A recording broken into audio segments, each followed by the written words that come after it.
Under the serene midday sun of Nyasanda, a small village nestled near the edge of the Kelno Plains, Omori carried her newborn twin daughters, Zola and Ayo, wrapped in a faded cloth against her chest. Her skin glistened with sweat, and her lips were dry, but her spirit burned brighter than ever. Hunger gnawed at her, but it was the cries of her babies that hurt most. She reached the compound of her longtime friend, Naledi, hoping to find a little maize flour or at least water. But as she approached, laughter danced through the open window. Peeking inside, Omari froze. Her husband Tajiri sat beside Naledi, sharing roasted meat and sweet palm wine. Their closeness was undeniable. Omari stepped into the yard. Tajiri's smile faded instantly. "Why are you here like this, disturbing others with your crying children?" he barked. "You left us with nothing, Tajiri." "The girls are hungry," she said softly. He sneered. "You gave me daughters instead of sons. What use are they to me?" Naledi laughed cruelly. "Should have known your womb bore only burdens." Crushed but not broken, Omari turned away, her daughters in her arms and dignity intact. She vowed then never to beg again, not for food, not for love. Over the years, Omari sold handmade mats, worked in the fields, and even taught village children basic reading in exchange for food. Eventually, when the twins turned 10, Omari sold the only house she owned to send them to a school in the town of Kambola. They moved in with Mama Marembi, an elderly widow who welcomed them like her own kin. Zola and Ayo grew into brilliant young women, first in their class, then top of their law school. They returned to Nyasanda as accomplished lawyers, determined to build a future their mother had once only dreamed of. Meanwhile, Tajiri's life had soured. After chasing wealth with Naledi, he found only shadows.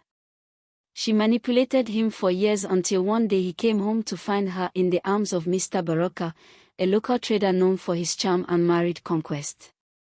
Tajiri exploded in rage. "You bring this man into my home?" Naledi rolled her eyes. "Baraka has more to offer in a day than you have in a lifetime." Humiliated and bitter, Tajiri left Naledi that night and wandered from town to town. He lived hand to mouth, doing odd jobs, and eventually found peace in solitude, reflecting on the family he'd abandoned. Naledi, on the other hand, fell for Chief Mugoya, a ruthless land baron. His wealth impressed her, but his temper was cruel. One fateful night, he beat her in a drunken rage. She died before help arrived. To cover his tracks, Mugoya paid corrupt officers to plant evidence against Tajiri. The trial was swift and one-sided. Tajiri, with no money or lawyer, was convicted of Naledi's murder and sentenced to death. News of the conviction reached Zola and Ayo. Shocked and torn, they hesitated, but their mother, Omari, said calmly, "He is still your father. If we don't seek justice, who will?" The sisters launched an investigation. Digging through court documents and witness testimonies, they uncovered inconsistencies. A housemaid, once too afraid to speak, finally confessed the truth after the sisters promised protection.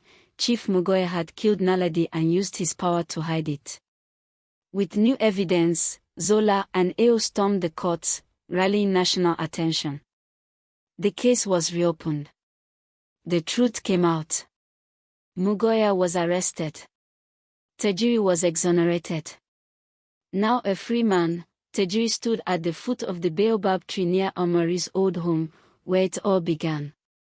There, he met his daughters again. "I have no right to ask for forgiveness," he said. Omari, standing beside them, nodded but said nothing. Zola and Ayo didn't speak of the past. Instead, they handed him a folded letter, a legal document absolving him of all charges and clearing his name. "This is not for you," Ayo said. "It's for our mother's legacy. She raised justice." Tajiri wept, not from grief, but from the burden of finally understanding what he had thrown away. Thank you for watching. Please do not forget to subscribe, share and comment. Bye.